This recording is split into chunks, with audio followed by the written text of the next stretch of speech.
يقول الله سبحانه وتعالى في محكم تنزيله إن تنصروا الله ينصركم ويثبت أقدامكم.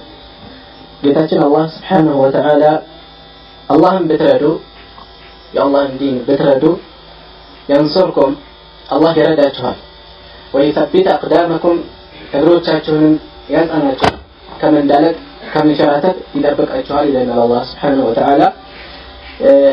ሼኹ አልባኒ ረሂመሁላህ ይችን አንቀጽ አንስተው ሲተነትኑ ምን ይላሉ? ይሄ አነጋገር ሸርጥያ የሆነ አነጋገር አለው ማለት ከሆነ ይሆናል፣ ይሄን ካደረጋችሁ ይሄ ይገኛል ማለት እንተንሱሩላህ አላህን ካረዳችሁ ነው ቀጥሎ ያለው ነገር የሚገኘው። ከጠጣ አይጠማህም፣ አልጠጣም ካልክ እንዲሁ ዝም ብለህ ስለተቀመጥ ጥራ ይወገደመች። ረሃብም ላይ እንደዚሁ ስትበላ ረሃብ ይወገዳል፣ ካልሆነስ ግልጽ ነው።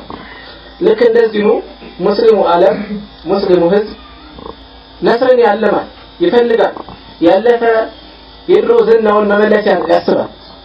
ይህ ይሁን ዘንድ إن تنصروا الله ينصركم ويثبت أقدامكم صحابዎችን አላህ Subhanahu Wa Ta'ala የረዳው ወደዲን ሲመለሱ የአላህን ዲን ሲረዱ ነው።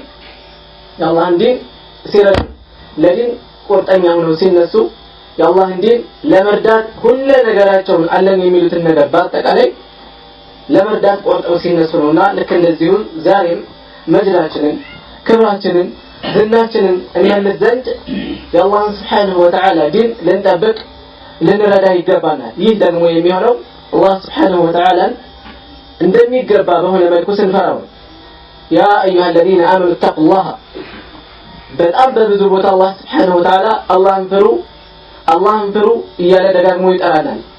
ኢብኑ አባስ ረዲየላሁ ዐንሁ አላህ Subhanahu Wa Ta'ala ያ አዩሃ الذين آمنوا ብሎ ሲጠራ ወይ የሆነ ነገር ሊያዘነው ወይ የሆነ ነገር ሊከለከለው፣ ስለዚህ ጆሮን ቀጥታ አዳምጥ ይላል።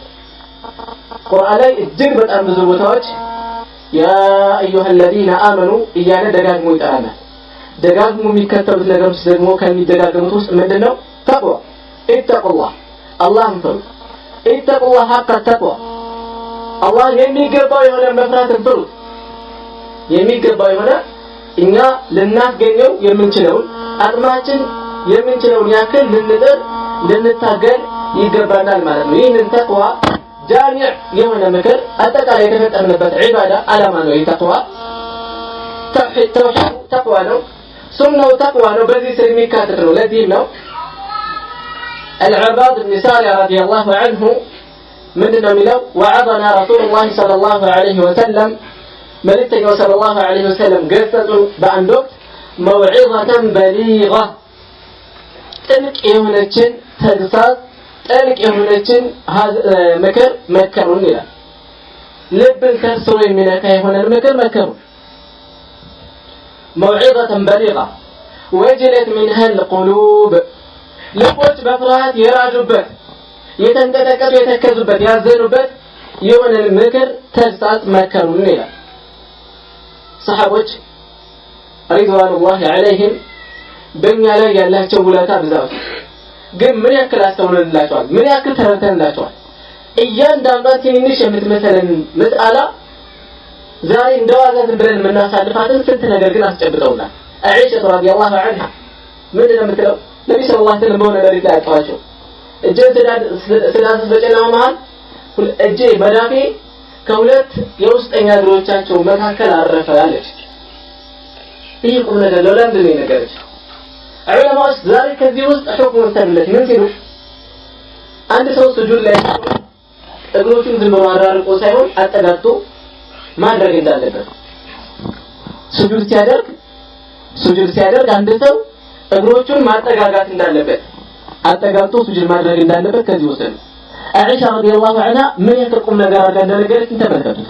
እኛ ዝም ብለን ስጁድ ላይ እግሮች መጠጋጋት አለባቸው ብለን ነው የምናልፈው። የነዚህ ታላላቅ ሰሃቦች ውለታን ግን በደንብ አናስበው። ቁም ነገር ከማይመስለን ነገር ትልቅ ቁም ነገር ያስተላልፉልናል። العباد بن سالم رضي الله عنه በዚህ ሐዲስ ውስጥ ሐዲሱ መልእክቱን ብቻ አይደለም የነገረን የነበረውን ድባብ ነው ራሱ የገለጸልን። ምን ይመስል ነበር? የሰሃቦች ሁኔታ እንዴት ነበር? ራሱንም የተሰማውን ሌሎችንም ያገራውን ስሜታቸውን ነው አብሮ የገለጸው። መውዒዘተን በሊጋ ጥልቅ የሆነች ምክር ነች። ከዛ ምን አይነት ምክር ነች? ወጅለት منها القلوب የአድማጮች የአማኞች ልቦናዎች በፍርሃት የራዱበት የሆነን ምክር መከሩ ነብዩ ሰለላሁ ዐለይሂ ወሰለም። እንዲሁም ወደመዐት منها العيون አይኖች እንባ ያረገፉበት እንባ ያቀረሩበት የሆነን ምክር መከሩ። ሱብሃንአላህ በነብዩ ሰለላሁ ዐለይሂ ወሰለም አንደበት በዛ በማራ የማስተማር ስልታቸው ሰሃቦችን እንዲህ እስከሚያስለቅሱ አድርገው ከመከሯቸው በኋላ ምን አሉ ሰሃቦች ሪድዋኑላሂ ዐለይሂም ባለውለታዎቻችን ግን ውለታዎቻቸውን በቅጡ ያልተረዳንላቸው ምን አሉ? ያ ረሱላህ ከአንها መውዒዘቱ ሙወድዕ ይቺ ነገር ልክ የተሰናባች ምክር ነው የምትመስለው አሉ። የተሰናባች ምክር እዚሁ ያለ ሰው አብሮን የሚኖር ሰው ቢመክረን ለምክሩ ዋጋ ብንሰጠው እንኳን ውስጣችንን ቢኮረኩረው እንኳን ተሰናባች የሆነ ሰው ከሚነግረን ጋር ልዩነት አለው። ጥሩን የሚሄድ ሰው ከሚናገረው ጋር ልዩነት አለው። አገር ጥሩ ረጅም ርቀት የሚሄድ ሰው እንግዲህ አደራ እንደዚህ አድርጉ እንደዚህ ይሁን ይሄ ነገር እንዳይፈጸም አደራቸው እንግዲህ ባለበት ሁሉንም ባለበት ላገኘው ቢለን ከበድ ይላል።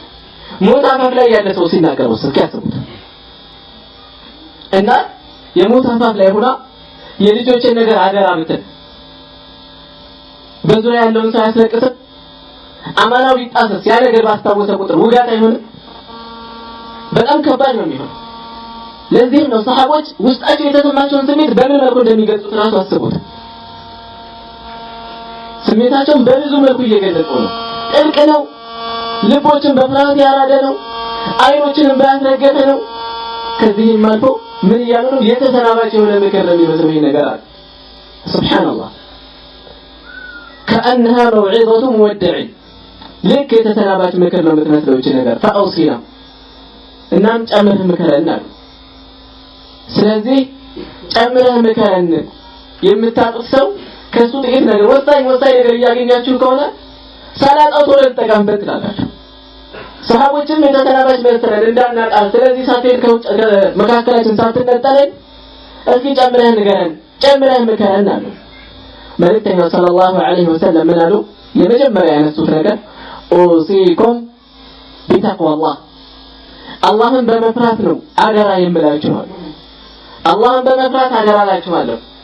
ተቅዋ የሚለው ነገር ዘወትር ከውስጣችን ብናስረው ሁሌ ከኛ ጋር ቢታሰር ብናሰለስለው ከስንት ጥፋት በተረፈ ስንት የምናለመውን ነገር ባሳካል። ومن يتق الله يجعل له مخرجا አላህን የሚፈራ ሰው አላህ መውጫ ቀዳዳ ያደርግለታል። አላህን የሚፈራ ሰው ከበርካታ ጥፋት ይጠብቀዋል። ለእያንዳንዱ ነገር አማራጭ ነው የተቀመጠ ነው ተቅዋ። ዑመር ብን ኸጣብ ረዲየላሁ ዐንሁ ዑመር ብን አልዓስን የሙስሊሞች ሰራዊት መሪ አድርጎ ወደ ግብጽ ይልከዋል። ከወትሮ በተለየ መልኩ በቅርብ ጊዜ ድል ሊቀናቸው አልቻለም። ረጅም ጊዜ ሆነ ደብዳቤ ጻፈበት። ተቃቲሉነሁም منذ سنتين ሁለት ዓመት ሙሉ ነው የምትዋጓቸው። ከውስጣቸው የተፈጠረ ነገር አለ። እኛ በቁጥር ከነሱ ጋር አንስተካከል፣ በመሳሪያም ከነሱ ጋር አንቀራረብ። የምንበልጣቸው ከዚህ ውስጥ ባለ ነገር ነው፣ በተቅዋ ነው። እዚህ ጋር ባለው ነገር ካልጓደን እነሱ የሚበልጡበት ነገር አለ፣ በዛ ያሸንፉናል። ስለዚህ ከውስጣችን ሊኖር የሚገባው ከነሱ የምንለይበትን ነገር ልናስገኘው ይገባል። ተቅዋ ነው እያሳሰባቸው ያለው። ልብ በሉ ነብዩ ሰለላሁ ዐለይሂ ወሰለም መንገድ ላይ የተለያዩ ሰዎችን ሲልኩ አደራ የሚሉት በምንድን ነበር? በተቅዋ ነበር፣ አላህን በመፍራት ነበር። እናም በዚህ የዕልባት ሐዲስ ወሳኝ የሆነ መልእክት ባለው ሐዲስ ቀደም ከተነሳው ወንድማችን ካነሳው ሐዲስ ጋር ጥብቅ ቁርኝት ያለው መልእክት ነው። አላህን እንድትፈሩ መክራችኋለሁ። በዚህ አይነት አስፈሪ በሆነ አነጋገር የነብዩ ሰለላሁ ዐለይሂ ወሰለም አነጋገር ሰሃቦችን እንደዚህ ባላደ በሆነ ድባቡን ሳሉት አእምሯቸው ላይ የተናገሩበትን አትሞስፌር አምጡት አእምሯቸው ላይ ሰሃቦች ጋር የተፈጠረውን ስሜት ሳሉት በደንብ አድርጋቸው።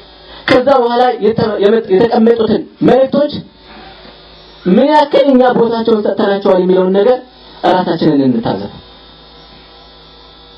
ነብዩ ሰለላሁ ዐለይሂ ወሰለም በዚህ አይነት ስሜት ቀስቃሽ በሆነ ውስጥን ኮርኳሪ በሆነ መልኩ ከተናገሩ በኋላ ያስቀመጧቸው ነጥቦች እኛ ጋር የሚገባቸውን ትኩረት አግኝተዋል ወይ? ራሳችንን እስኪ እንታዘብ። አላህን እንድትፈሩ አደራላችኋለሁ። والسمع والطاعة እንድትሰሙ እንድትታዘዙ አደራላችኋለሁ። وإن تأمر عليكم عبد ባሪያ እንኳን በእናንተ ላይ ቢሾም በእናንተ ላይ ጨዋ የሆነ የተከበረ የተፈራ የሆነ ዘሩ ማንነቱ ክብሩ ሁሉ ነገሩ የሚታወቅ ሰው ሳይሆን ቦታ የማትሰጡት አስሩን የማታውቁት መነሻውን የማታውቁት በእናንተ ላይ ቢሾምባችሁ ምርጫ አይደለም የተባለው ካርድ በኃይል ቢሾምባችሁ እንኳን وإن تأمر عليكم ቢሾምባችሁ እንኳን والسمع والطاعة እንድትሰሙ እንድትታዘዙ አደራላችኋለሁ ያሉ ነብዩ ሰለላሁ ዐለይሂ ወሰለም። ከዚህ ጀምረን ራሳችንን እንታዘዝ። በአሁኑ ሰዓት ለሙስሊም መሪዎች መስማት መታዘዝ ዑለማዎች ከጥንት ጀምሮ ከኡሱል ከትልቅ የሱና ርዕሶች ጋር ነው አብረው የሚያስቀምጡት ከአቂዳ ጉዳይ ጋር እኛ ጋር ንቃት በተቃራኒ ነው። መንቃት ማለት ንቃት ማለት ማጠልጠል ነው። መሪዎች የሚገባቸው ሊሆኑ ይችላሉ፣ ግን እስላማዊ አማራጭ ያልሆነ የተቀመጠው ያልሆነ ነብዩ ሰለላሁ ዐለይሂ ወሰለም ወልቻለሁ ካል ነብዩ ዘይኔ ማረጥረጥ አይደለም የሚፈልገው ትእዛዛቸውን ማክበር ነው።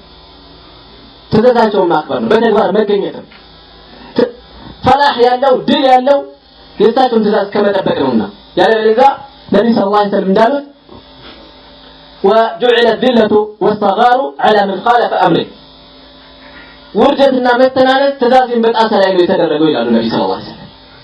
ማን ነው ዛሬ ተዋረደ ያለው? እየተዋረድን አይደል?